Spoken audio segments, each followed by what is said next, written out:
Hello, everyone, and welcome to the Secondary Heroes podcast. This week, we start a brand new Secondary Take series with the new Disney Plus series, WandaVision. This is your host, Trevor, and joining me as usual is... Hey guys, it's Prague. I'm wandering around visioning what this show could be about. Hey, this is DeLorean and Wolfgang. Sorry, I went out way out of stretch on that one. That was great. That was like something I would do. That was fantastic. Really? Because it was, yeah. I feel like it was pretty bad. Oh, it was but awesome. Thank you. I appreciate that. You loved it. Wow. Yeah. High praise, folks. Highest praise. I love it. Cool. So WandaVision, huh? Everybody's super stoked on this show right now. So besides Alex, I think everyone actually is, just because it's Marvel's first foray into television with the Disney Plus series. And originally, the first show out of the gate was supposed to be Falcon and the Winter Soldier, but that got switched to March. And so now here we are with WandaVision going first. And WandaVision isn't going to be like a typical Falcon and Winter Soldier. There's bad guys to deal with. And, you know, it's a different type of show. So it's interesting that it's going to kick things off. Yeah, I mean, obviously that wasn't their plan, right? You know, this wasn't what they wanted. This is what they ended up with. I'm perfectly fine with it because I've read comics my whole life, so being weird is nothing new to me, if you know me. Yeah, I think maybe for the more general audience, it was kind of weird, I guess. I don't know. Alex, what's your kind of thought on this being the first foray into television for the MCU? I'm guessing we're just going to jump right into our spoiler-free version? Yeah, if you want to, yeah. Okay. Well, before I do my spoiler-free version, how about everybody at home or in your car or whatever you're doing, like and subscribe and follow us, add us. Yeah, go on to Twitter. We actually are very active on Twitter. Follow us all at Secondary Heroes. If you're watching on YouTube, I know. We're looking good. Anyways, and please go over to iTunes and rate and review our podcast because it helps us get more listeners. And all of this is free for you, priceless to us. Now, my spoiler-free. Well, I do want to. Ooh, he's got something cool. Yeah, I do want to add, if this is the first time to the Secondary Heroes, Secondary Takes is something where we're watching movies or shows and we'll go over it, kind of analyze it scene by scene. But before we get there, we're going to give a spoiler-free review.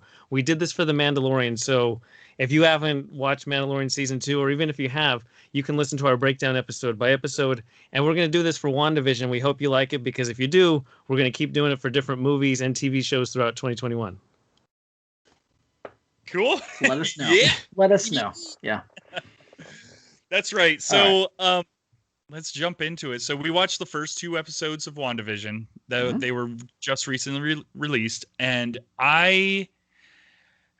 okay, so I didn't fully mind it, but I also didn't fully care.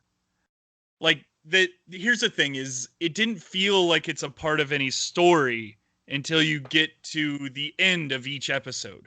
Like, it's just a mess of stuff happening, and then it's like, oh, this is going to turn into something, but that something comes at the last, like, 10 minutes of the show, or not even 10 minutes, like 5 minutes, because it's only, like, 20-minute episodes. Right. But all in all, I was fairly interested.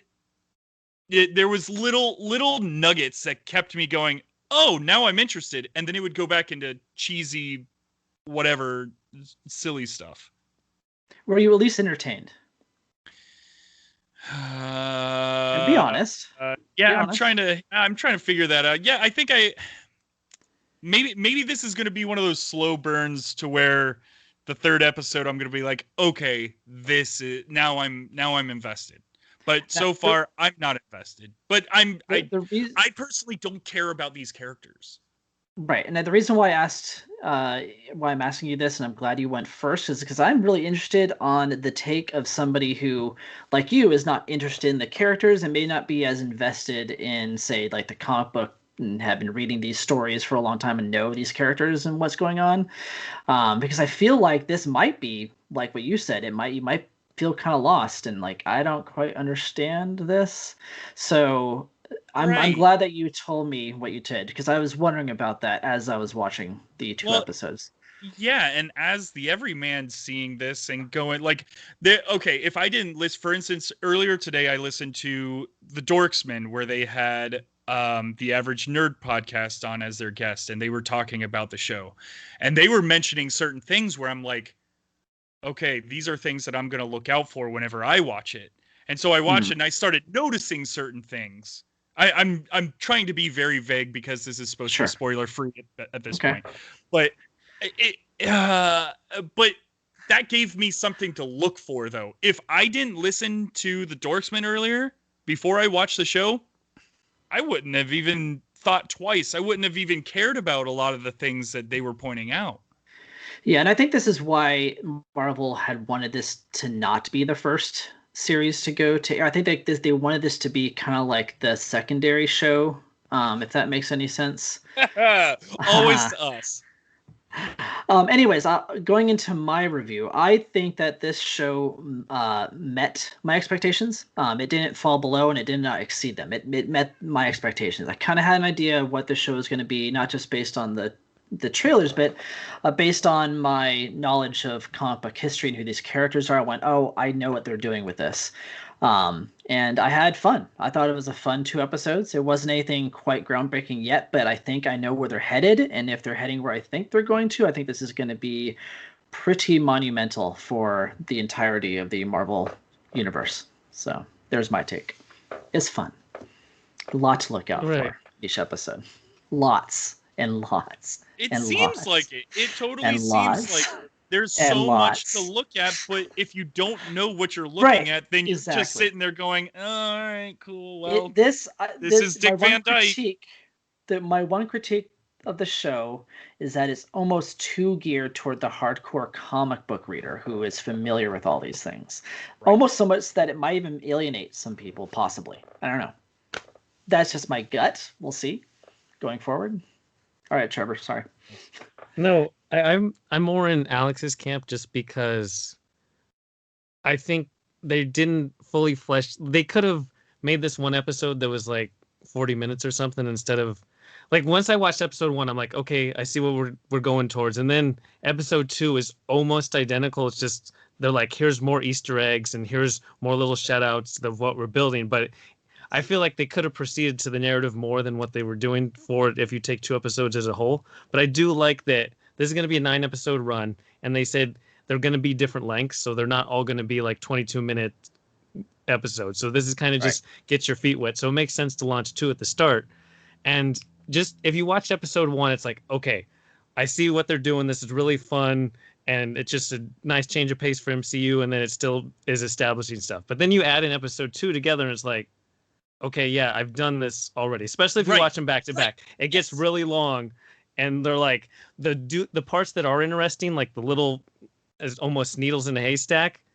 They feel like once you take all 2 episodes together, you're like, okay, they gave us hardly anything in the grander scheme of like if this is 1 episode, it's like okay, they gave us enough to intrigue.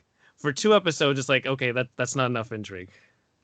Yeah, that is exactly how I felt. Was there just wasn't enough intrigue, especially with I'm expecting something to be much bigger and more expansive for characters that I don't really know anything about or at this point don't care about. Like when Vision, oh, hey, spoiler alert for people who haven't seen Infinity War, Vision dies, and it's like, well, okay, so why am I watching this show of a character who's dead? We'll get into that in our spoiler talk. Okay. Are we ready for that? Way into that, I think.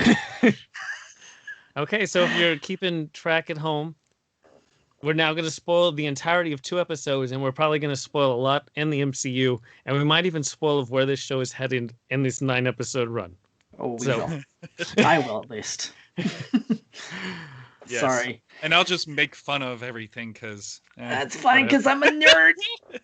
Nerd! Okay. All right. So where are we starting, boys? Well, the fun beginning for me is that I was like, oh, cool. I'll watch this on my TV in the front room. It's 4K. And then we get the nice black and white 4x3. And I'm like, yeah. The whole time. So with the 4x3 and the black and white, I'm actually really surprised that they continue that on into the second episode. Like that was the entire first episode, and I would say 90% of the second episode. I was really surprised that happened. I wasn't really surprised by it. I think that was kind of an aesthetic choice that was made, and I thought they were going to do that, and they did it. So, it was interesting. I mean, it's something I haven't seen, in not a long time. Well, the last time I saw something like this was Pleasantville. And Pleasantville, to me, is fantastic. I know that I've actually mentioned it before on secondary shorts. Pleasantville's wonderful. It's wonderful in every way. And it gave me those vibes of Pleasantville.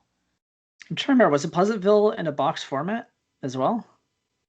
I don't think it was box format. Okay, I thought that's what we were talking about. But I do know that, black and white and with specks of color here and there. Gotcha. Like, for instance, there's a scene where they're talking about a toaster and there's a red light out of this whole, everything in the episode was black and white except for that red light, which, hey, that could be something. And I'm sure you guys maybe know. Hey, that could be something. Yeah. That's what WandaVision's tagline is. Hey, that could be something. Hey, that thing over there. The helicopter that just so happens to be Tony Stark's colors. That could be something. This is really going to help me realize that this show is not geared for the mass Marvel Universe audience at all. That, or they just didn't quite understand that most people weren't going to get a lot of the stuff that they were hinting at, which is fine and not fine at the same time. I don't know how to make that as a judgment call for the quality of this show. Or anyway, even yet. I think it's better once we see all 9 episodes. Right. Yeah, but there's some stuff in there that might never be explained too that seem to be dropped. I don't know, just little hints and things that call back to comic book stuff that happens that I doubt they're going to talk about ever. That's just me, I think I almost am guessing that they're assuming that people are going to immediately go online after the show and watch breakdown videos or go through, Wikipedia page and be like, "Ooh, I wonder what that meant, and let me figure out what that was." And I feel like they must realize that that's what people are going to do with this show, because it has that built in, right? It's like, oh, I want to know why they kept showing this thing or name dropping that person or whatever. Yeah.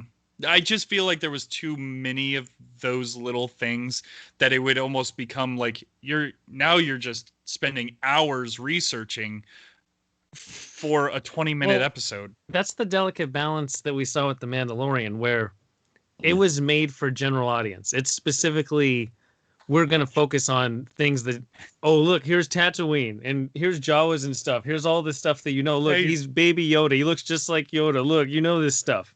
And so their Easter eggs are relatively cursory glances of the Star Wars universe. And Marvel's like, we're not going to do that.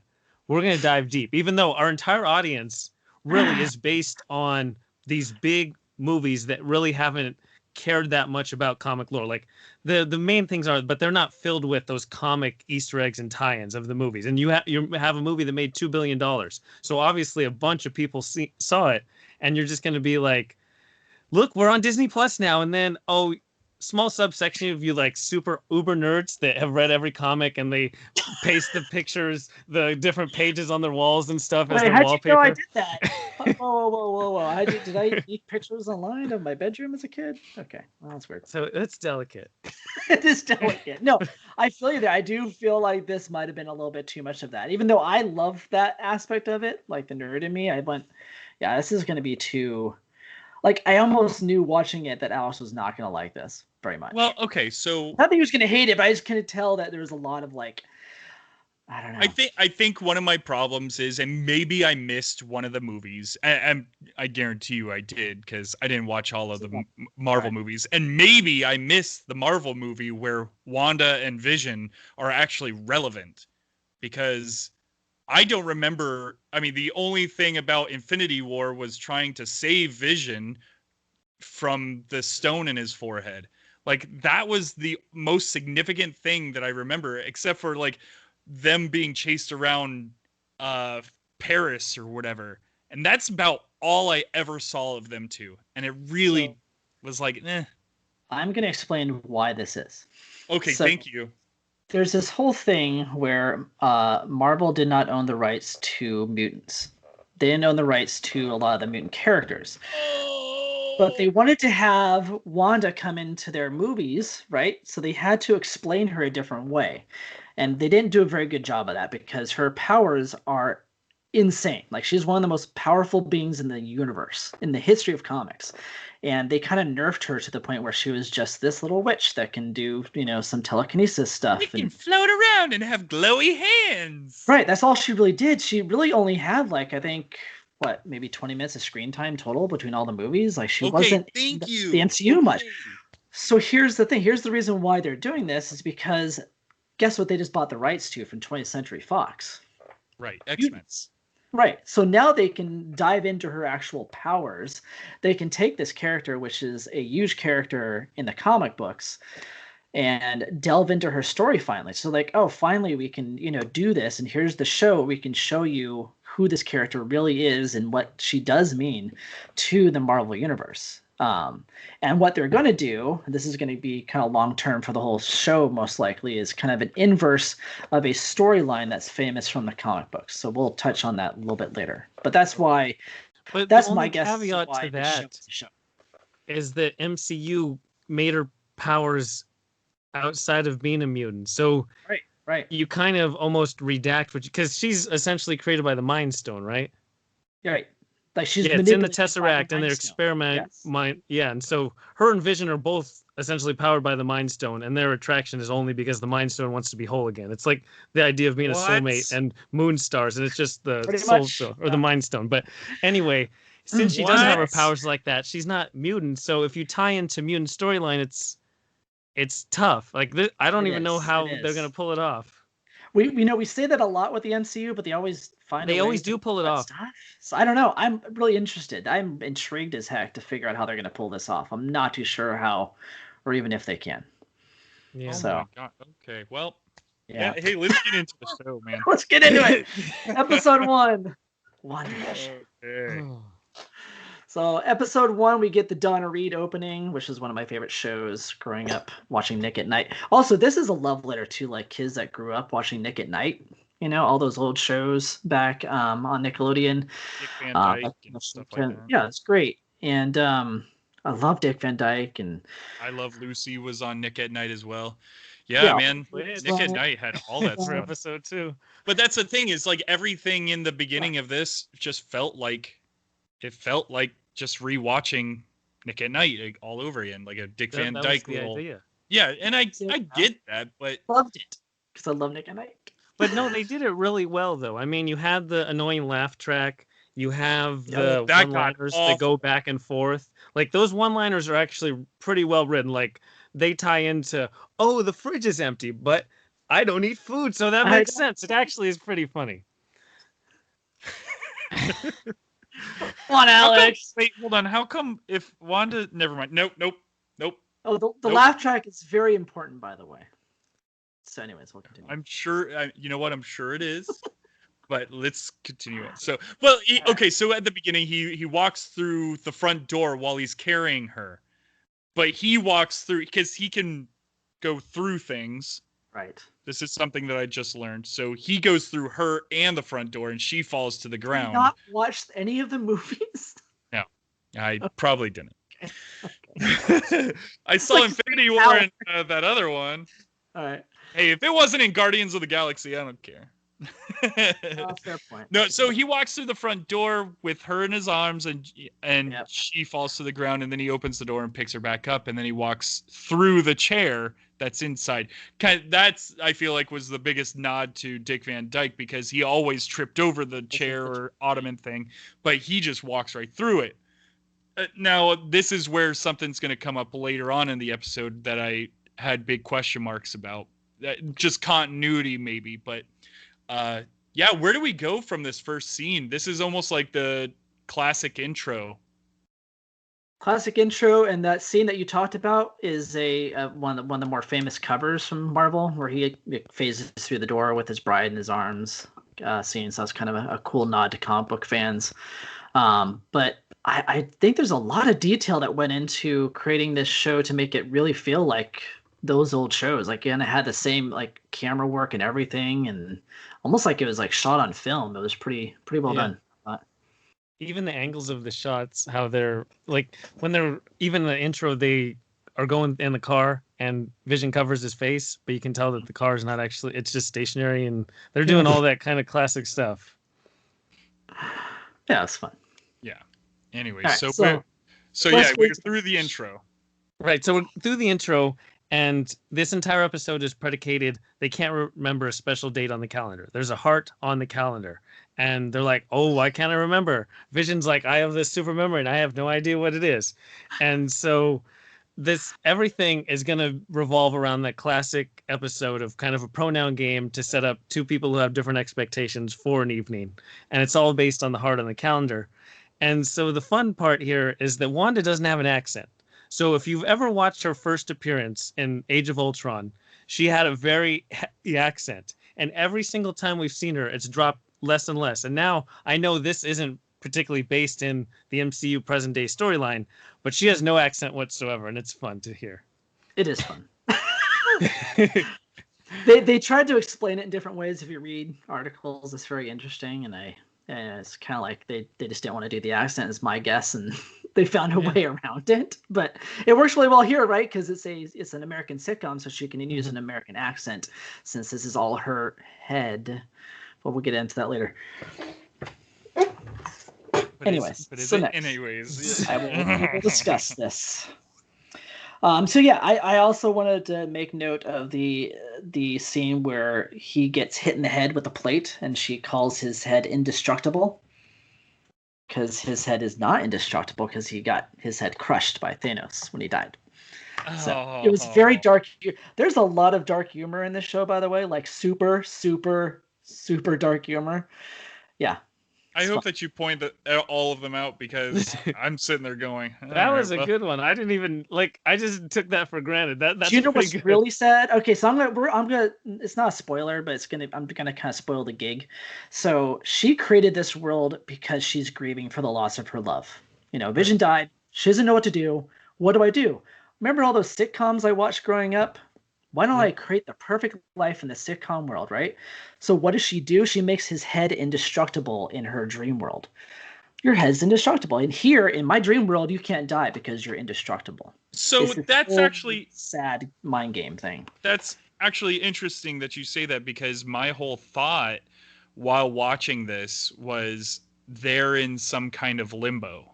They're in some kind of they're not in real everyday life like we are, but they're still aware of, okay, we are superhuman. We have superpowers. You're a robot and I'm a witch or something like that. They're aware of, their Avengerisms, but Avengerisms. I like that word. Yeah. But they still are just la-di-da, maybe hiding out. I just find it to be some kind of limbo. Yeah, so I can see that from a general audience perspective. So in Age of Ultron, the main emphasis is that Wanda essentially controls minds. That's her thing. She shows Tony a vision, she shows Thor a vision, she shows all of them different visions of the future. Every vision that she shows play key to the actual Avengers trilogy. And in doing so, that's what we know her as, is she plays mind games. So it makes sense that when we do see her in a TV show, it's going to be a mind game that she's just essentially made onto herself. Exactly. Interesting. Yeah. Okay. Yeah. Yeah. And so I'm guessing that's where we're going with the whole show then. Yes. Yes. I'm afraid so. It's more so in episode 2 than in episode 1. Rather than saving that bit for the end, we're only 24 minutes into this. I figured we probably should, because it's going to come up a lot. I'm like, I might as well, explain it now. No, I agree. Yeah, pull off the Band-Aid.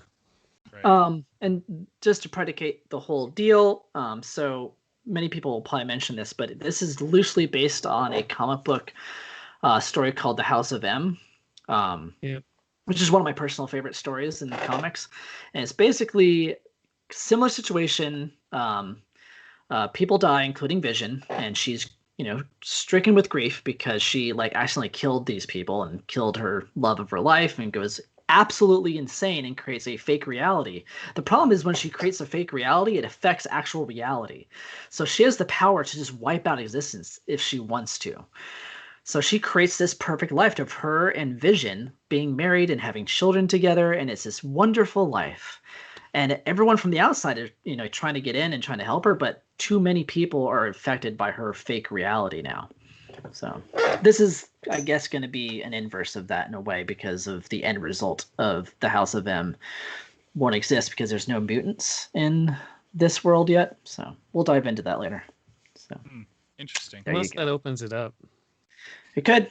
It could be an inverse introduction, because I always thought they were going to do the mutant introduction somehow with Multiverse of Madness with Doctor Strange and just tie it in that way. But this could work. Well, they could do it sooner. Maybe they don't want to wait. I'll explain how this could work. Anyways, let's continue on. Right. So then, they have the fun breakfast morning where she's like, all the plates are flying around and look, she's using magic and stuff. And then Vision changes his face to go to work. And they have all those kind of classic tropes because then the neighbor comes in and she has those super, like, the neighbor was the one-liner in episode 2. Like episode 1, she's kind of like into it. But then by episode 2, she's like all of the one-liners about like, my husband Ralph is going to do this. Oh, I wish there was a beer called June 2nd so we'd remember our anniversary. Just all that kind of stuff. She was the better part, I feel like, of the show, but she's a fantastic comedian. She was in Step Brothers. She's been in so many different things. And I mean, every time I've ever seen her in something, she's very highly sexualized. Like she's constantly making sex jokes. So this was the first time where she's just making normal, oh, my husband's such a lazy dog. Ooh. It was, I don't know, it was interesting to see her in this different role, but I dug it. I liked seeing her. Oh yeah. Mm-hmm. All the guest spots in this show are fantastic. She also explained away the delay in getting to know everyone because she says something because Wanda moved in and then like they got married and they moved in and now it's been however long amount of time. And she's just seeing the neighbor. She's just like, connecting with people. And she explains away the delay pretty well. Well, and from what I got is they had only been there for a very, very short amount of time. Because when she walked in, she goes, wow, you guys look like you've been here forever type of thing. Right. Yeah. But she still hadn't seen the neighbor. Like, because she has the joke about boxes don't move themselves, huh? Yeah, but they do. And yes, my husband is a human man. Oh, man. See, and that's why I thought that us doing this would be difficult because we were going to be talking a lot about the corny like black and white TV show stuff rather than the big picture stuff. But Prague, you've been nailing the big picture stuff. I'll be here so for you. Thank you. Oh yeah. Awesome. And so then we go to Vision at work and he's offended by being like, oh, it's like your working computer. He takes offense to that. What? I am not. And it shows him going processing through papers really fast and angst about dinner with the boss. The heart on the calendar actually is his boss, Mr. Hart, and they're having dinner with him and his wife. Cue laugh track. Oh my God, this situation. And so then they bring out the guy who last had a dinner with the boss, and he had like a string quartet and like a 5-course meal, like lobster dinner and stuff, and he's still getting fired. Pretty good. Classic TV right there. Oh, what a mean boss.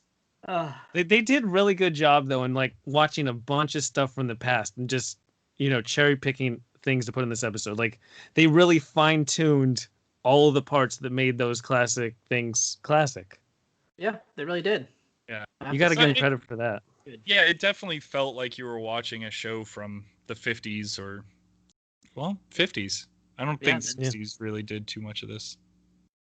And so then they have the pronoun game misconception about the phone on the evening where Wanda thinks it's their anniversary, so she's going to wear something special. And Vision actually knows what it is, but he doesn't specifically know what it is because it wouldn't have any storyline if he came out and said that my boss is coming over for dinner. Because you got to have the TV show, you got to have the drama of it, right? You got to be like, how is this going to wrap up in 23 minutes?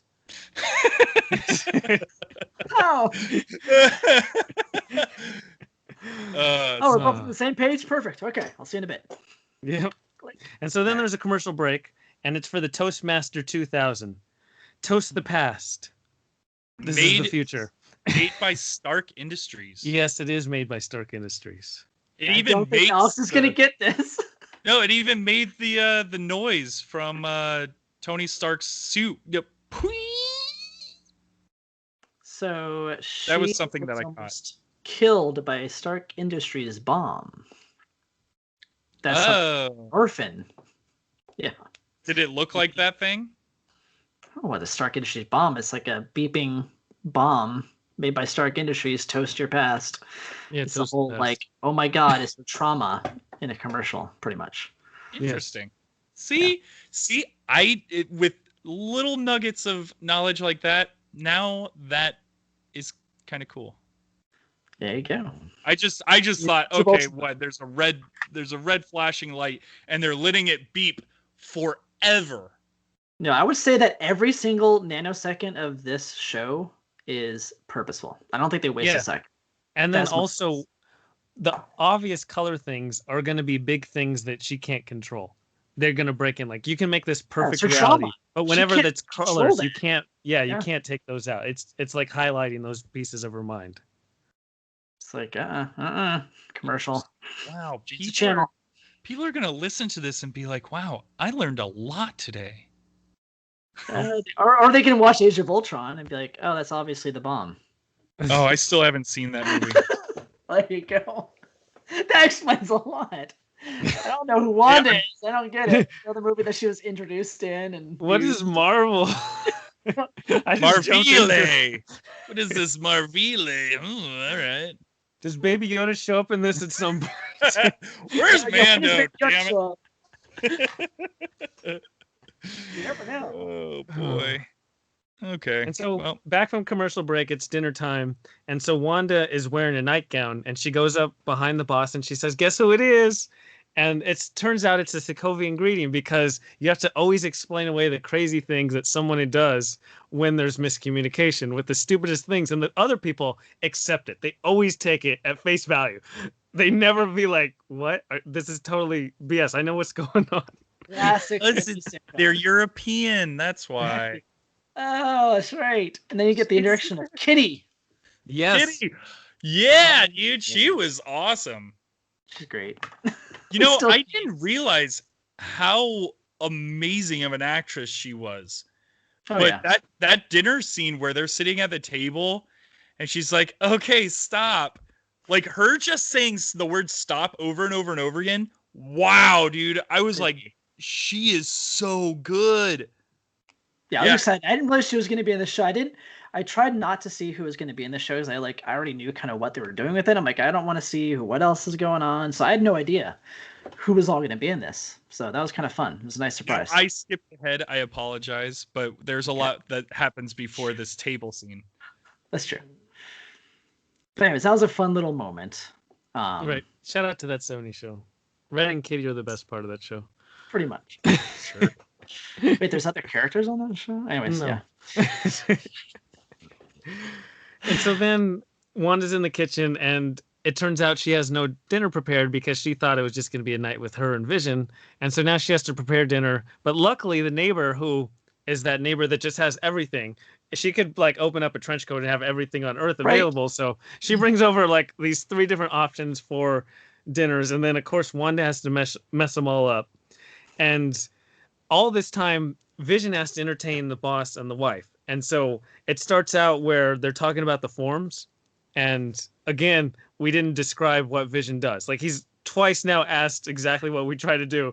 And the guy says that we're changing our forms from portrait to horizontal, and that'll allow us to print more and make more. And it's really fun sequencing because a lot of classic TV sitcoms never go into like I'm going to work and it's just that's it. We don't ever know what that work is. It's just I'm going to work. There's an office and now I'm home. Yeah, what do you do? What do you do? Yeah, that's true, man. Yeah. Just at an office that just looks like every office on every sitcom of the era. Sounds kind of fun. But then the best part, probably of the whole episode, is that the magic is potentially on display because Kitty's going to open the blinds. And so Vision busts into Yakety Yak and sings it. Oh my God. This is the first time I think I've laughed out loud in a while watching something.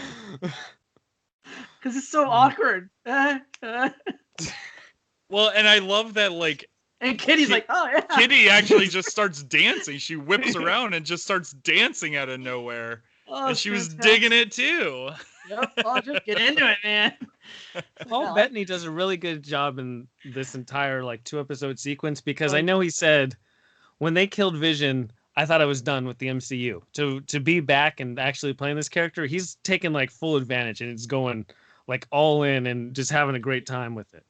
Yes, he is. You can tell he's having fun. Yeah, and I don't know. He's just one of those actors that you just love to see on your screen. Like I love seeing this guy. Like one of the first shows or movies I ever saw him in was A Knight's Tale, and I thought that I didn't get enough of him in Knight's Tale because he was so good in that. But now to see him like continuing on and being still successful, I love it, man. It's awesome. Yeah. Shout out to him for sure. I know he's listening. Yeah, friend of the show. Now she gets to mess up dinner, and so she makes the chicken burnt, and then she makes it go back in time, and it's eggs, and then the lobster flies out the window, and all the while, they're doing a rendition of Old MacDonald in the living room. Ukulele. Yeah. Classic. I see this whole thing. This is where I tune out. I'm like, okay, this is far too corny for me. Like that was the type of stuff where I'm like, skip. If I could have skipped, I would have skipped. But it kind of has to be though. If she's like, she's like losing her mind, you know, and she is going through grief, and she needs it to be as corny and cheesy and like that as possible. But that's the thing is like for someone like me who doesn't know what she's going through, right. I'm looking at this like, okay, so Disney just kind of wanted to make a show with two people and like make it like Dick Van Dyke and all those old shows. Yeah. I know. That's kind of how they sold it. The overviewing takeaway of what it is.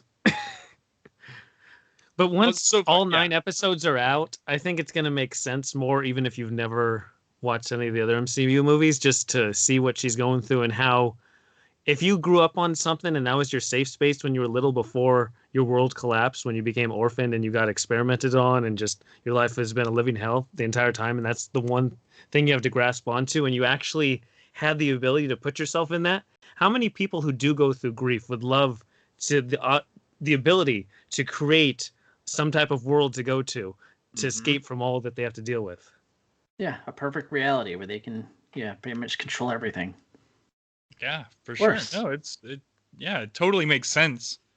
I know. Because she does have the funny jokes that it was something about, because the stat was that single men die 50% more, and she combines it up that single men were killing married men, I forget which one it was. Married men were killing single men. Yeah. And then she just decides to faint into the guy's arms when he's asking her questions about stuff, because that's always good. Whoa!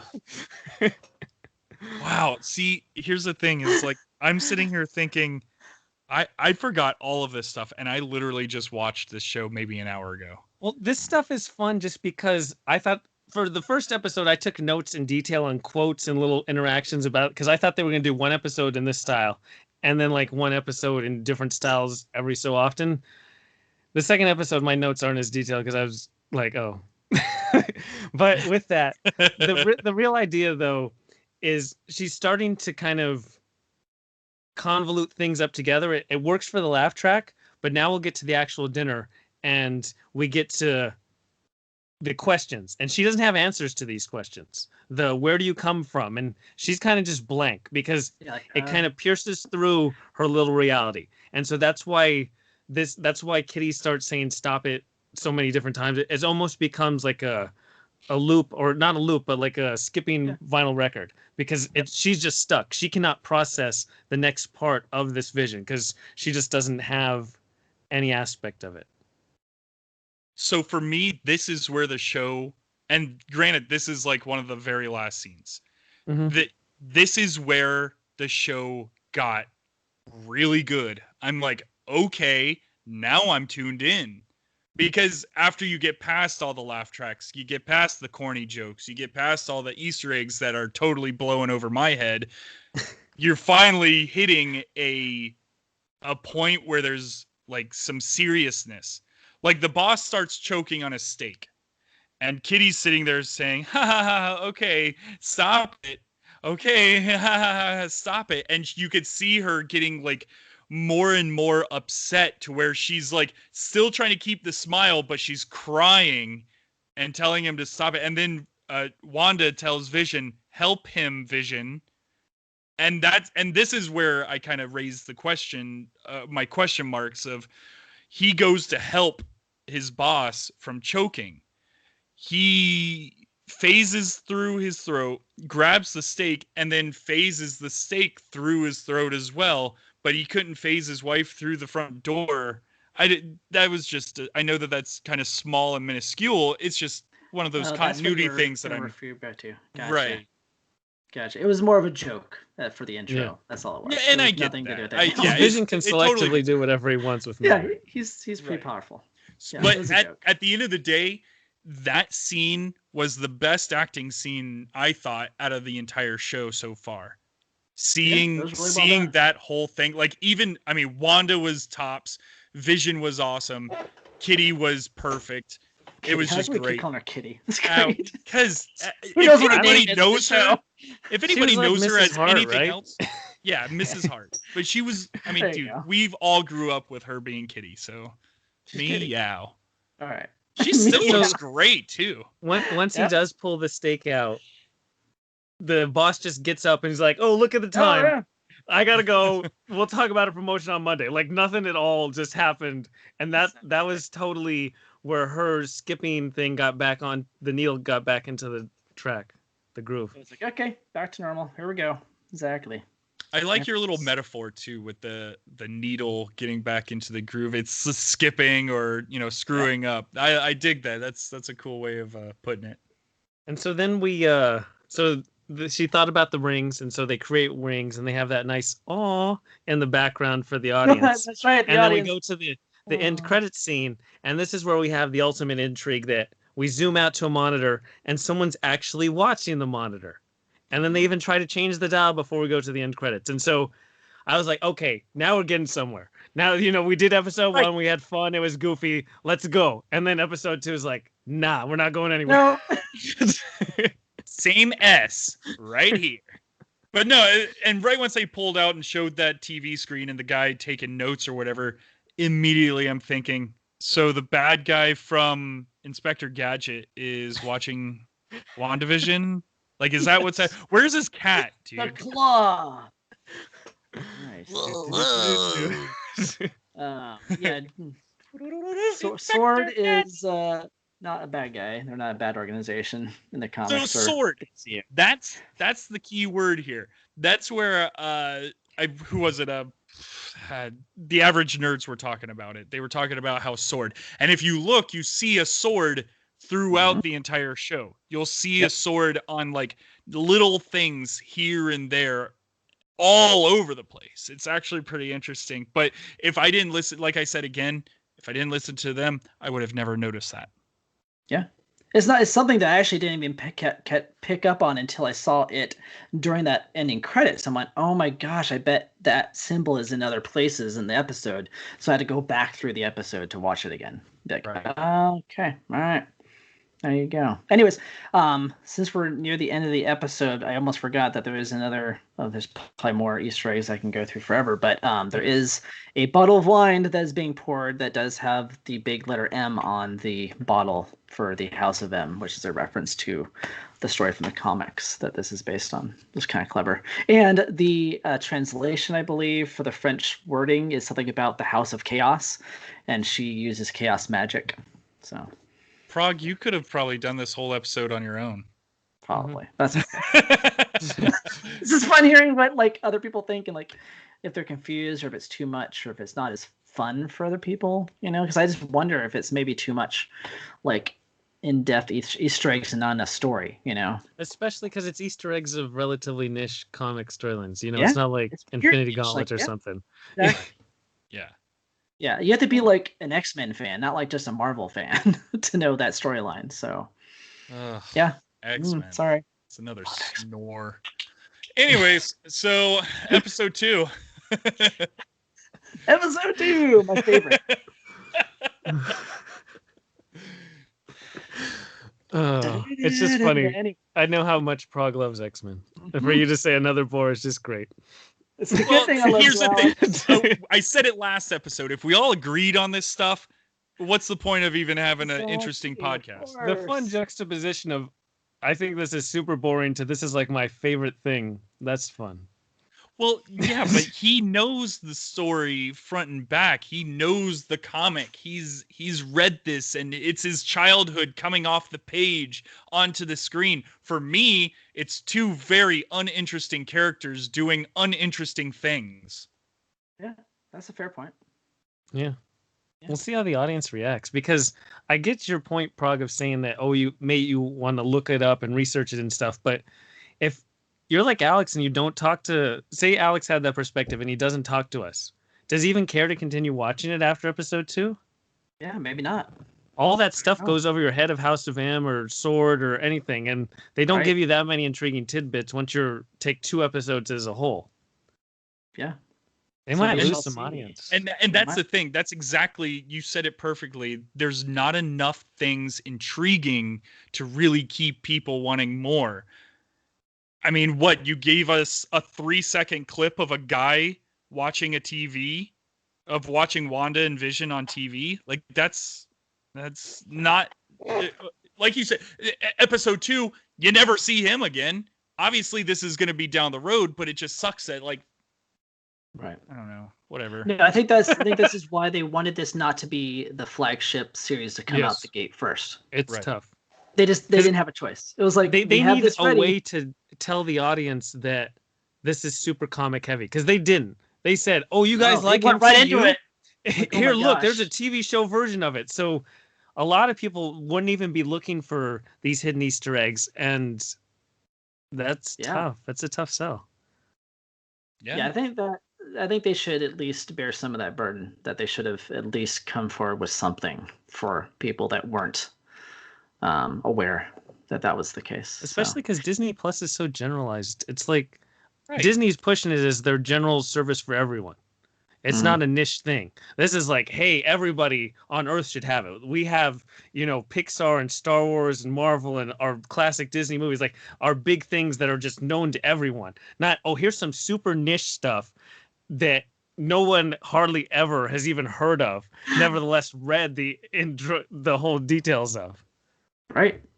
Yeah, for sure. Well, and that was the cool thing about like Mandalorian. Like, if I thought this was going to be kind of like Mandalorian, where it didn't need to tie into, but that's stupid of me to say, because everything in Marvel ties into everything into Marvel. Like Star Wars, they literally could have done everything with Mandalorian and had nothing to do with the regular story, which is great. I love that about it. The finale of season 2. Right. Which, if you haven't listened to that episode that we did, we shouldn't spoil it here.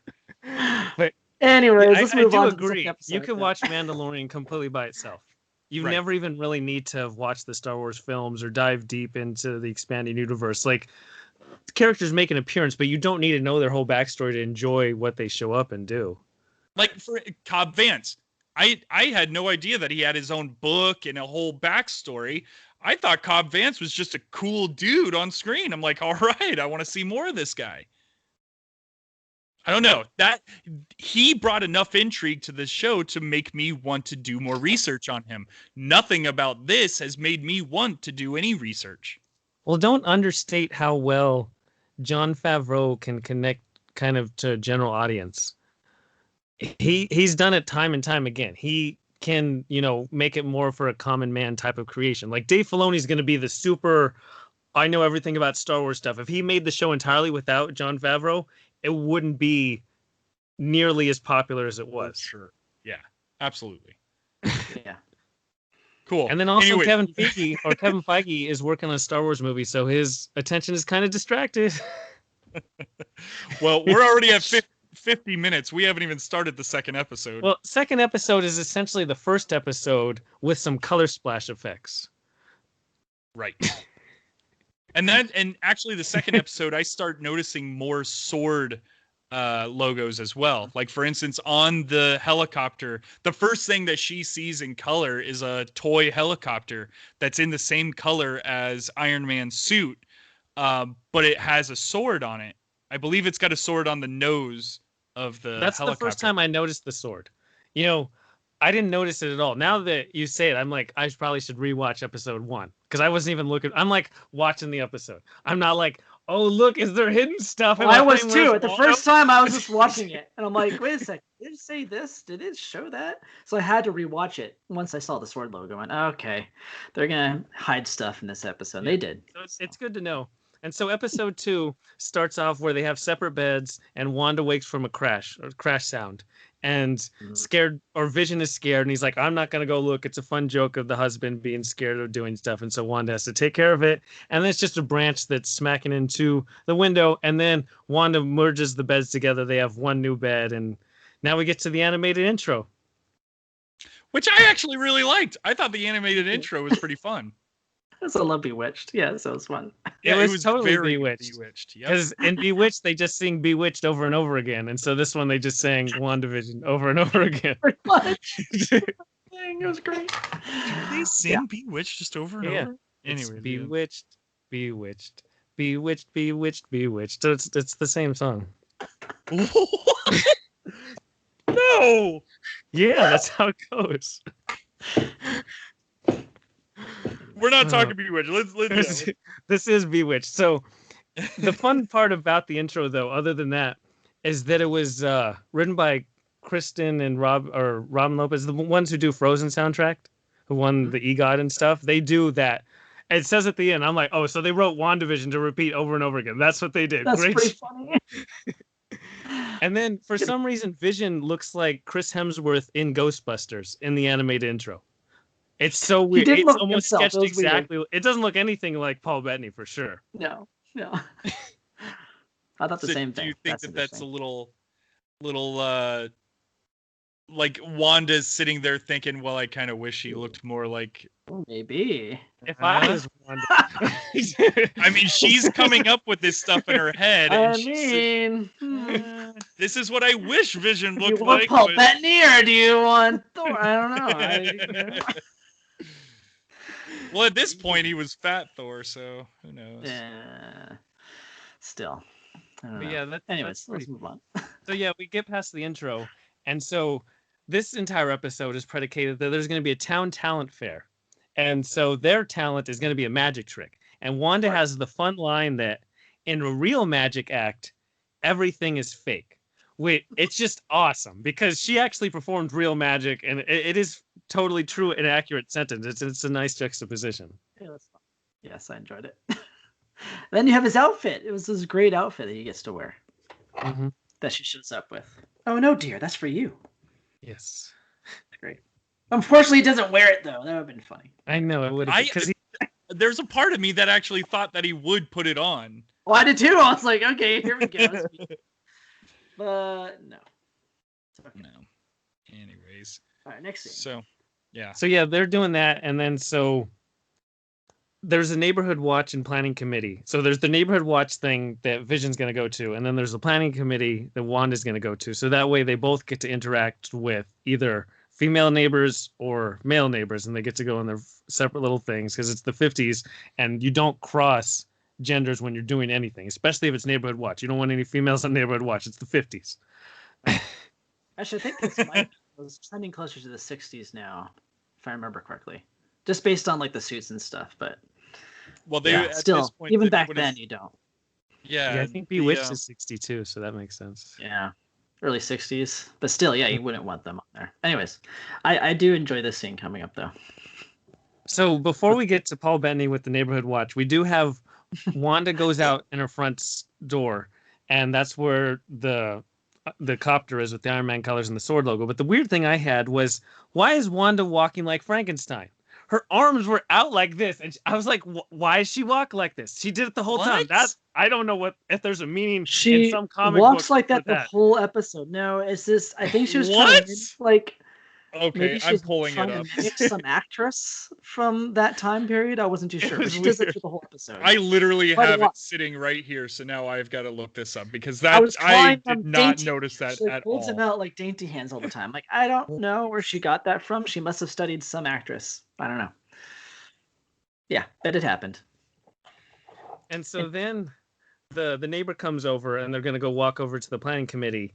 And she has the fun introduction of Senor Scratchy, who personally, that was my personal favorite from the 2 episodes, was Senor Scratchy. I mean, literally, he's a bunny and he played Baby Jesus. So I'm all in on Senor Scratchy. I could watch a spin-off show called Senor Scratchy. Senor Scratchy. What is he up to today? What's he doing? Okay, I see what you mean. I'm sorry, I'm watching it right now. I see what you mean with her arms. Weird arm stuff. I don't know what's happening. It's almost like, so I do that to keep my sleeves up. Anyways, okay, sorry. Okay, I'm not watching this anymore. I want to watch Alex walk around like this. Alex walks around, rock around like a 50s housewife. Day-to-day life. It's really great. Yes, exactly. So maybe she was like being over-exaggerated. This is great. Yeah, you should have like a martini also. And so there's less one-liners and humor from Wanda and Vision during this period. So this is kind of what I talked about. So she's like planning it out in the first episode. She can, think of the dialogue more to create this narrative. By the second one, it's more reliant on the neighbor. Like, she's created this whole thing, but she has less lines for her and Vision. Yes. Well, here's the weird thing. If Who is this neighbor? If she's in control of everything, how come she created certain people in this? That's what we'll find out as in the coming episode. Oh, God, man, just tell me now. We got to do 9 of these. Well, only 8 more because they put 2 into 1. Yeah, I guess only 7 more. All right. Yeah. But as Prog reference, so now Wanda does go to the meeting with the planning committee, and she's super awkward in this sequence as we have this head lady named Dottie who is in control of everyone. She wants everyone to tell her exactly what she wants to hear. Mm-hmm. Yeah, shout out to Emma Caulfield. I love her in Buffy. She's great in this role. She's perfect for it, for Dottie. What else? So she's only been in Buffy? I can't. Oh, no, she's been in a lot of stuff. She looked really familiar. I could never pinpoint where it was, though. But yeah, she was a great, Stepford housewife, but... uppity. Yeah. She was, perfect for the role. Queen Bee, super judgy. Yes. Exactly. Perfect for the role. Yes. So, and this is where more of the good acting came. I feel like the acting throughout the series so far, the 2 episodes so far, has actually been really, really solid. Yeah. I may not fully enjoy the story, but I like the acting, what I'm seeing. So, yeah. Yeah, and what's also fun is that she notices that she's wearing pants, and she's the only one there wearing pants because women don't wear pants back then. So she felt very out of place. That was interesting. Yeah. I like that. It's a fun nod. And so we transition over to Vision going to the neighborhood watch meeting, and he's super awkward there as well. He says, "Oh, I don't eat. Oh, except in between meals. When I sure eat on those main meals." Yeah. Well, and before this whole before this scene happens, wasn't it said somewhere, I think Wanda and Vision were talking about how people were talking about these rowdy neighbors but then they kind of almost. Well, they were talking about surely not talking about me. Yes, exactly. Yeah. They couldn't be talking about us, could they? Right? And so it almost, when he goes to this meeting, it almost feels like that is what they're doing. Yep. They are talking about you. Yes.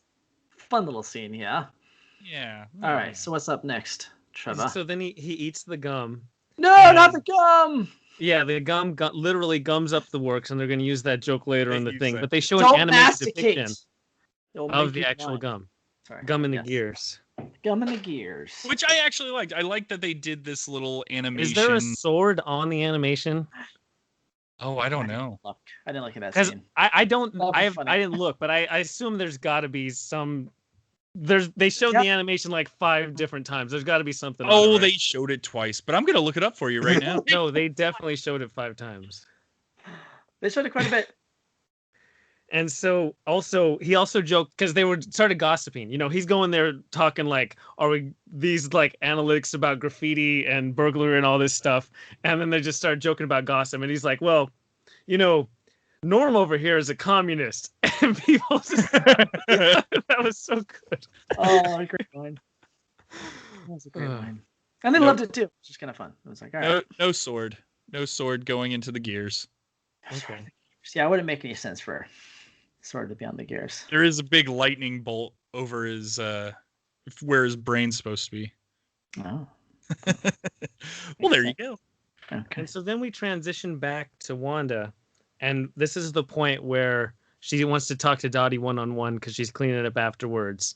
And the radio comes on, the Beach Boys song, and then all of a sudden we hear, "Who's doing this to you, Wanda?" Slowly but surely. I knew Prague would like Beach Boys. I was so excited when it was Wanda. I was like, oh my god. So happy.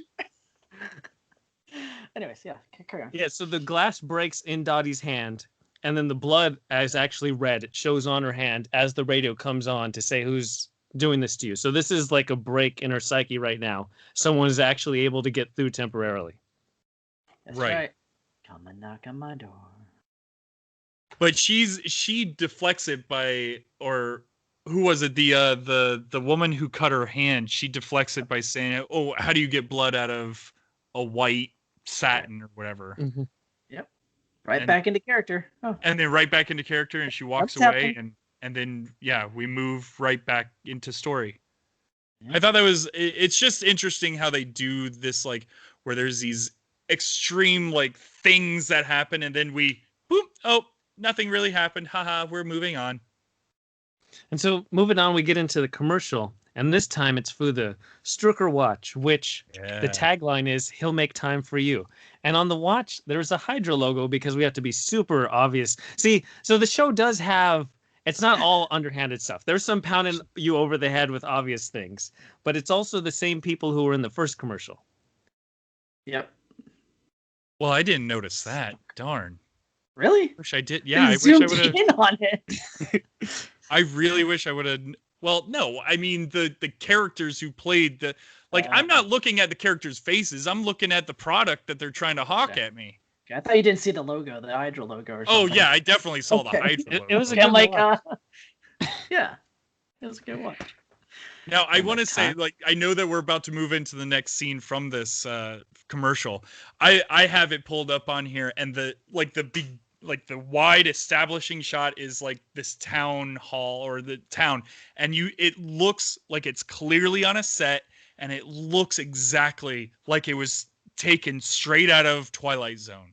Mm-hmm. Yeah, it looks so good. You're right. They must be using like actual film. This is fantastic. Yeah, it's kind of crazy. I don't know how they're doing it. The time they took on set decoration and establishing the time period and everything, that's the most noticeable aspect of the first 2 episodes. Yeah, it's pretty solid. And so now we get to the main part of the episode, which is the talent show. And since Vision ate this gum, it gives an approximation that he's drunk. And so he's going to go on and perform this magic show in this drunk version. And in doing so, Vision actually does have powers that he puts on display. And the best part is that Wanda literally has to show how they're fake every single time. She has to literally come up with a mechanism for his powers to actually be done in like traditional magic form. It's fun. It's just like Bewitched. It's great. It is. My favorite one is where great. she makes the piano flat, and the guy in the audience is That's like, my "That's my grandmother's." Grandmother's. That poor guy. Well, hold on. Wait, is that how mirrors work? Oh my god, right? That's great. That's good stuff. But like the first trick that he does is the levitation, and she just snaps her fingers and there's a pulley system, and people are like, oh, okay. Oh, there it is. It's a There pulley it system. is. The audience reacts so well every time, because first they're like completely stumped and they're like kind of scared and like, what's going on? And like, oh, there's just such a relief to everyone. Fake. Yeah. That's good stuff. But yeah, Paul Bettany absolutely nails this whole sequence. Especially, it's highlighted the most by when he says flourish at the, like, instead of doing flourish, he says flourish after every single one. It's great. Yeah. All right. Yep. So Then they're he says the being gummed up the act- works thing. Yeah. Sorry. So the whole gummed up the works. He's drunk. He's now doing the finale where he's supposed to make Wanda disappear or something. Yeah. But yeah, so They use the stage lady. I mean, what else does it say about it? I don't know. Was there anything else that was special about that scene, or was it just literally a just to be talent show? fun. Yeah. yeah, it's a funny scene. Oh, all right. Now there is something bigger at play here. So what was this? That's fair what I'm looking for, Prox. What was this fair for, everybody? They said it a million times in the episode. The talent. It was for the No. kids. And they all said it children. simultaneously. For the children. For the Yeah, for the children. All the time they kept chanting, it's Like a for cult. Like this whole show is for the children. But it's See me winking at the camera there? Well, Anyways. here's the thing. So when they show the audience, since this is all for the children, there's not one kid in the audience. That's not what this is about. This is for the children. Oh, like probably like sick kids or something. They're just. Let's move on. Oh my God! Just tell me, Prague. Just tell him. Tell him. Oh my. Okay. Fast forward to the very end of the episode where she becomes pregnant. Yes. What? Okay. Did you not watch the end of the episode? It's in the end of the episode. That, but I had no idea that it was going to be. That was their whole saying of for the her children. Wish fulfillment. She wants children. She never got to have them. This is all for the children. Imagine being powerful enough to create life. Well then, call me a superhero, my friends. And of nothing stirring up two people having sex. Goodness gracious. When do I get my own TV series? I've got some stuff that I can show you guys. Oh, please do. I don't want that vision. So now, I mean, so Prague, it doesn't really jump ahead because that's where we were. So they're trying to sneak off, and they give him the award for having the most humorous thing ever. So they go back to their house, and all of a sudden she spins the camera, and then she's pregnant, like full on, like 7 or 8 months pregnant. And in doing so, they then are like, oh, that was such a good experience. But then they hear that sound outside. And so Vision makes a joke about it being the branch again. And they go outside. And then this is where things get weird, because she looks forward and somebody comes out of the storm drain or out of the sewage, the manhole cover. And it's not Pennywise, sadly, but it is a guy in this beekeeper outfit. Not the bees! Not the bees! Yes, some bees. Yes, and so the beekeeper guy comes up, and we zoom in on his face, and then we're like, okay, what's going on? What's going on? And then she says, stop. And we rewind back to where we were. And Wait that actual sequence never happened. And so, Alex, this is the kind of the sequence that emphasizes that she's controlling all of this. When she says stop, like even if you have no idea what's going on, she literally says stop and rewinds the tape. She did not say stop. It's more important than that. She said no. Yes, no. She said no. This is not going to happen. Yeah. Rewind that stuff. We're going to go back to when I was happy and having kids. So on the back of the guy who comes out of the sewer, it looks like he's got a sword on a giant sword logo on the back of his beekeeper outfit.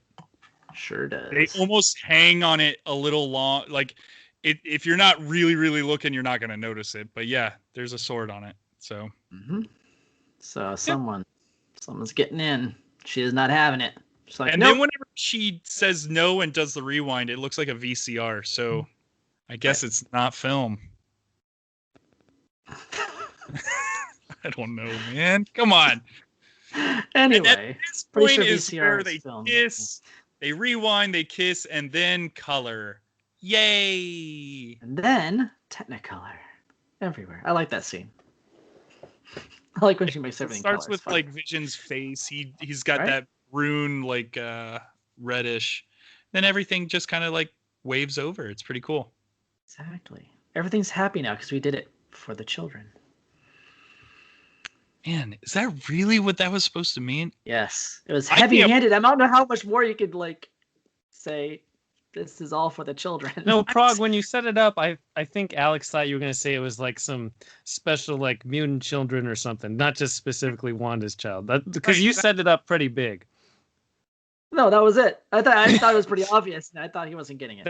That's perfectly obvious and clear. It's just I even thought there was some like special X-Men comics that they had this whole like children's school thing. Like I didn't know what you were going with that. Beyond, like I knew the basic thing. I thought there was something else that I missed.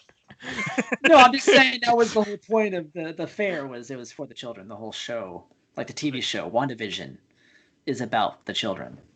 So here's the interesting thing about the end of this episode. So keep looking at the camera. Yeah. Compared to the end of the first episode. The first episode we zoom out, yes, and there's Inspector Gadget, bad guy. Then the second episode, it writes out the end. Is that supposed to have any kind of significance that they're saying that this is the end? I don't know. Is that the end of this chapter of their life? Is it? I mean, just because they didn't have the end on the first episode. True, they did not. I did not catch that actually, so I don't know what that means for this. Yeah, I don't know. We also got another plane of Wanda's "Who's Doing This to You," or "Who's Doing This to You, Wanda?" right at the very end. Right. Yeah. And so the voice isn't somebody we know, right? Not that I could tell. Because the voice to me sounded almost identical to Cap. Like, it's almost a dead ringer to his voice if you manipulate it through radio. I don't think it is, but it's weird whoever this person's voice sounds so close to Chris Evans. Huh. That's pretty interesting to think. Yeah. Because actually Chris Evans cares about Wanda probably more than almost anyone who's still alive. Oh, God. Well, yeah. All right. Well, final thoughts, or would you spoil more or tell you more stuff? Or yeah, tell me more, Prague, because so far I'm not excited. I want to get into it. No, I really want to get into it. You will. Then this feels like a super slow burn thing that is going to drag it out for 9 weeks, and I'm going to wait till March to have answers, and I'm going to have to rewatch these stupid episodes again to be like, oh, now it makes sense. I don't want to do that. You're going to. That's the one. Yeah, guess what? That's not happening here, friends. No way. Yeah, this is going to be a slow burn, I feel. I think this is going to be a slow burn. It's going to be her introducing her kids to the universe. And I'm sure she's going to use chaos magic at some point to, I don't know, connect the multiverse somehow. Or maybe she goes crazy and that's what blows up the multiverse. And then Doctor Strange.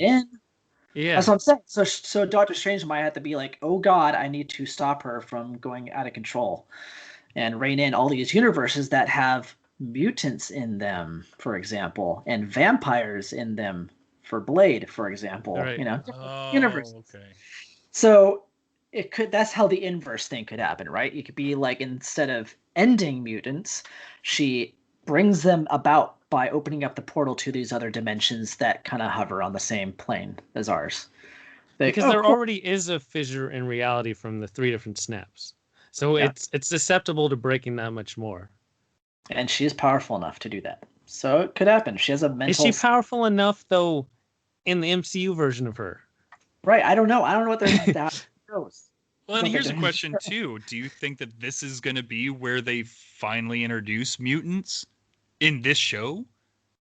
Some people are saying it's a possibility. It's really I don't think intriguing so. as a bridge point to It's a Doctor bridge point. Strange, but also they can't make it so you have to watch this show because they want all of their shows to kind of accent their movies.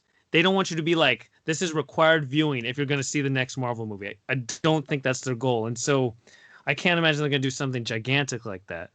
Yeah, I don't think so either. I think it's going to be something where, yeah, she has a psychic break and something happens. Sword has to be involved for some reason other than just monitoring her.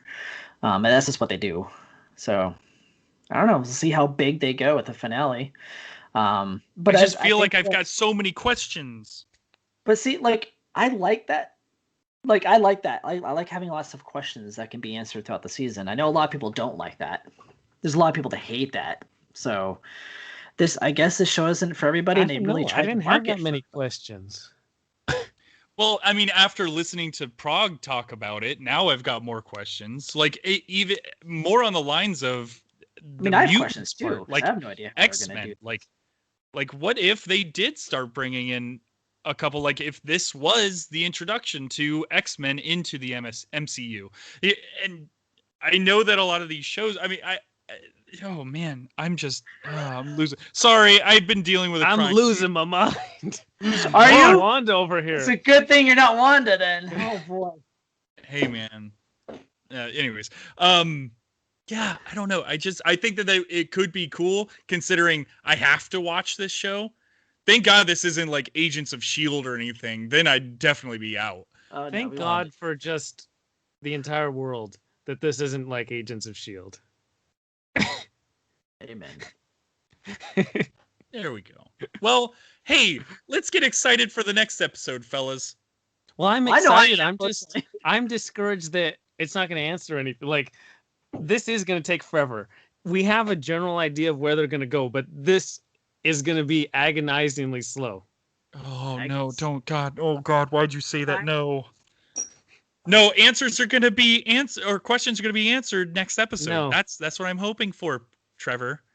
Okay, well, the title of the show is Wandavision. You could easily view this as Wanda's vision. It's the same idea. Yeah. Pretty much. Yeah, fun. So there's going to be a lot of multi-purpose meetings between everything that they're doing. Yes, there is. It's my kind of show. It's it's not like the greatest show of all time or anything like that. No, but there's a lot to digest. There's a lot to digest. It's like Lost. There's all these weird enigmas and mysteries and stuff. Enigma wrapped in enigma. I like cool, it. Guys. This is like a donut, and the donut hole is missing, and I don't know what the donut hole is. Oh, There's a donut hole inside the donut hole. Oh my God. I need to buy a cable knit sweater now. Okay. All right, can we wrap this We up, talked boys? a long time. I feel bad that it was 2 episodes. I knew this one would go longer, but to everyone who made it this far, thank you. We really appreciate it. All of the potential support and listening that you do. And stay tuned next week. We're going to talk about WandaVision every week between now and March. I hope you like it. Oh my God. So excited. Oh, wow. Dry January can't end soon enough. Maybe you should sign up for Marvel Unlimited and you could read the House of M comics. Yes, you can. That'd be so great. Oh, yeah. That'd be great. Okay, cool. You know, I tried to go and watch Clone Wars and all that stuff to try and understand more of Mandalorian. Definitely I couldn't even do that, so I don't think I'm going to be doing anything like that. I got Dawson's Creek to finish, okay, guys? Dawson's Creek is sitting there waiting for me. Yeah. Oh, okay. Yeah, they don't even sing that song in the Netflix version because they didn't buy the rights to the song. Unbelievable. Okay. Netflix, you have $1 billion+ just buy the song. Well, the song is ironic for this show too, because I feel like my life might be over by the time they get answers from this show. Anyway, I feel like we've tried to end this episode multiple times. So to everyone listening, we hope you enjoy and we'll talk to you next time. Plug out. Yeah, see you later, DeLorean Wolfgang. Yeah, ready for the next one, I guess.